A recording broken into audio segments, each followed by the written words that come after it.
It's been another rough week for Trudeau. What else is new? And so Poilievre is capitalizing on it. Here's what he said at a press release today. The cuts that were announced at BCE. Bell is blaming the federal government for moving too slowly to provide relief for media companies. What is your response? Thank you for the question. After 8 years of Justin Trudeau, people are losing their jobs. We see a troubling trend of rising unemployment over the last 4 months. This is because of a costly coalition with high taxes, burdensome red tape, and an uncompetitive business environment. It's driving our jobs and our money out of the country to foreign nations that are prospering at our expense. Common sense conservatives will axe the tax, build the homes, fix the budget, and stop the crime. All of those things will make Canada a better place to do business. We'll also repeal censorship laws so that more entrepreneurial media businesses can start up. We see great media enterprises starting grassroots from the ground up, but they need to have the freedom of expression of the internet and an open democracy in order to do that. And that is why we will move quickly in the early part of my term to repeal C11 and other censorship and put Canadians in charge of what they see and say online. Thank you.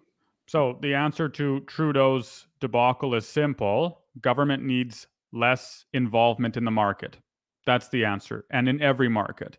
With Bell complaining that the federal government didn't move fast enough, as a matter of fact, government shouldn't be involved in the media.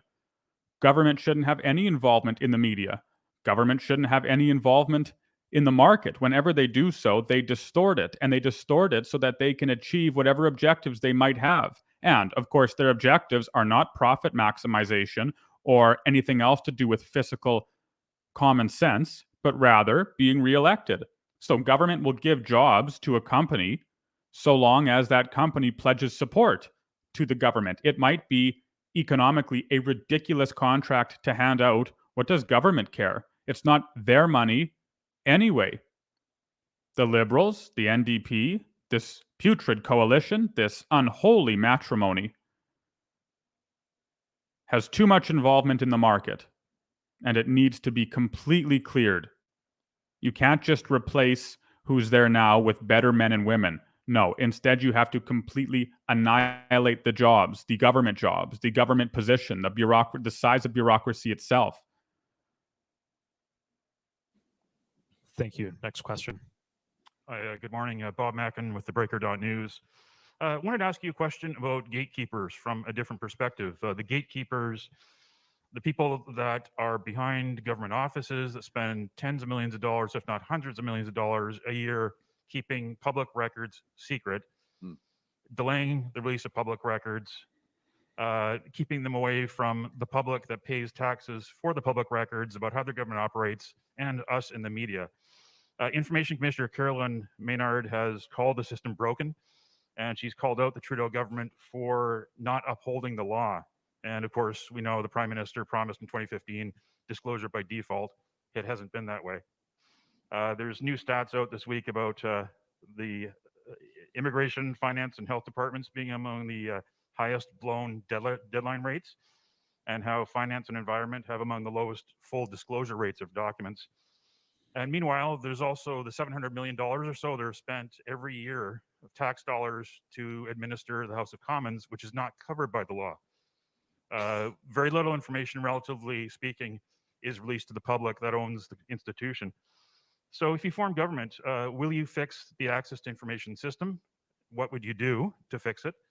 And will you add the administration of the House of Commons to the access to information law? Thank you for your question. The first question was, will we fix the access to information system? Yes, we will. We will speed up response times. We will release more information.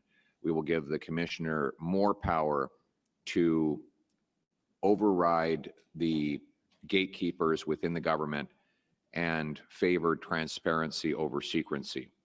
The second part of the question, I think we need more automatic disclosure from the House of Commons and the Senate rather than ATIP. ATIP is a very bureaucratic system. If you apply ATIP itself to Parliament, what you'll end up doing is adding a massive new bureaucracy that has the same obstacles that would bring the same obstacles into the parliamentary spending that you already see in other government spending. So instead of that, I think we need to do is more proactive release of the expenses and the decisions of the parliamentary precinct, so you have it by default. After 8 years of Justin Trudeau, we see more corruption, more cover-ups, more misery. We see the Prime Minister is trying to cover up his own scandals. We saw he lied about his involvement in inviting a Nazi to the President of Ukraine's visit. We've seen the government cover up his spending decisions. We see them trying to cover up what they did with the ArriveCan app. $54 million spent, 76% of the contractors did no work whatsoever. And just yesterday, they shut down a committee hearing into that very scandal, which is under RCMP investigation. Justin Trudeau is not worth the cost, not worth the crime, and not worth the corruption. Thank you. So if we take a look at an iceberg in the Antarctic as we're sailing across the ocean, we see the tip of the iceberg. We see this massive, rigid, incredible sculpture of ice. But we only see the tip of the iceberg. If we were able to dive underneath the water, we would see the structure in its entirety. And it's so much more massive than we can possibly imagine. It's so much more massive than what we see on the surface of the water. Bureaucracy is the same. We get mad at MPs, and rightfully so. Many of them are corrupt. Many of them are evil. Many of them are pursuing dishonest gain and ridiculous objectives. But as big of a problem as they are, it's the bureaucracy underneath that's so much more massive a problem. It's the bureaucracy whose names we don't know that's a problem. They're the ones who are running government. They're the ones who stay there, MP after MP after MP after MP. We might vote for 15 different representatives in government, and yet the same individuals behind the scenes, in the shadows operating, stay the same. That's the problem. Bureaucracy needs to be cut down to size. Bureaucracy is bloated. It needs to slim down, and significantly, not just by 1 or 2%. No, a massive cut is needed. The corruption is unbelievable. Trudeau is, of course, trying to hide his scandals as he continues to desperately work to evade reality. But you cannot outrun truth forever. Thanks so much. Next question. Yeah, oui, bonjour, Catherine Dib de Radio-Canada. So this week you took a stance against puberty blockers for minors. So I was wondering if you were going to enact a ban against puberty blockers before 18, and if so, how will you do? How will you proceed? En français, s'il vous plaît, aussi. En anglais et en français. Mes commentaires d'hier ont déjà répondu.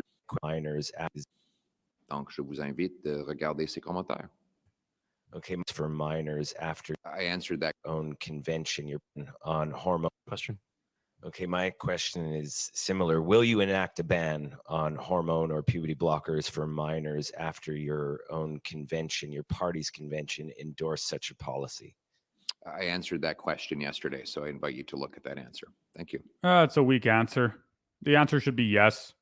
Simple. Poilievre's playing politics. Poilievre is still a politician. Thank you. Sorry, we're just going to move on to the next question. This will be the final question. Hi, Jared Yeager from the Post Millennial. I have a question regarding MAID. So the federal government recently postponed the expansion of MAID to those with mental health conditions until after the election. What's your response to this, and what will the Conservative government's policy be regarding MAID and mental health? We're against MAID for the sole reason of mental illness. So it should have been we're against MAID, period. Euthanasia is a despicable policy. You know, Justin Trudeau is once again pursued a radical agenda that is totally out of step with the values of Canadians. He has pushed for medical assistance in dying for people whose only condition is mental illness. Let's consider what this means. If someone is mentally ill, they have no other ailments. Justin Trudeau would suggest that they could consider a lethal injection. This while we have an addiction crisis. Addiction is a mental illness. So first, when we have people addicted to drugs, what does Trudeau and the NDP say? Give them more opioids. Prescribe them fentanyl, which is 100 times more powerful than heroin. And then when that totally obliterates their lives and destroys their families, leaves them on the streets, and they're totally hopeless, he says, well, maybe we can treat you with a lethal injection. That will end your depression. Well, it will end their life. Common sense conservatives will bring treatment, detox, and recovery to bring our loved ones home drug-free. And we will not expand MAID to include mental illness. So where Justin Trudeau has delayed this decision until after the election, we will revoke it entirely, and MAID will continue to be available for people who have irremediable conditions, health conditions, physical health conditions as it is now, but it will not be expanded to include mental health as a sole reason for the lethal injection. Thank you. So the Liberal government, that's a bad answer. The Liberal government is a government of death. That much is not surprising to us. Anyone who argues otherwise simply has to look at what the Liberal government is doing right now. Look at all of their policies. How then is it possible for a man or a woman to say, the Liberal government serves life? The Liberal government wants the flourishing of Canadians. That clearly isn't the case. And as Poilievre mentioned at the start, MAID is a good example of that. But Poilievre doesn't go near far enough. That isn't the right answer to give. MAID needs to be repealed. First of all, it's newspeak to call it MAID. There's nothing helpful about euthanasia. There's nothing helpful about telling a man, here, end your life as a form of healthcare. That's not healthcare. That's the exact opposite of healthcare. Healthcare is supposed to save. Healthcare is supposed to prolong life, not end it. It isn't given to man in that regard to tell or to decide for himself when he is going to meet Almighty. It's appointed unto man once to die, after this the judgment. What do the Ecclesiastes say? Almighty God knows the date when man comes to meet him, when a woman comes to meet him, and only Almighty God. This policy is a disgrace, MAID. It's a disgrace, and it's a stain on our country. We're supposed to be a shining beacon of life, of freedom, of justice, and of hope.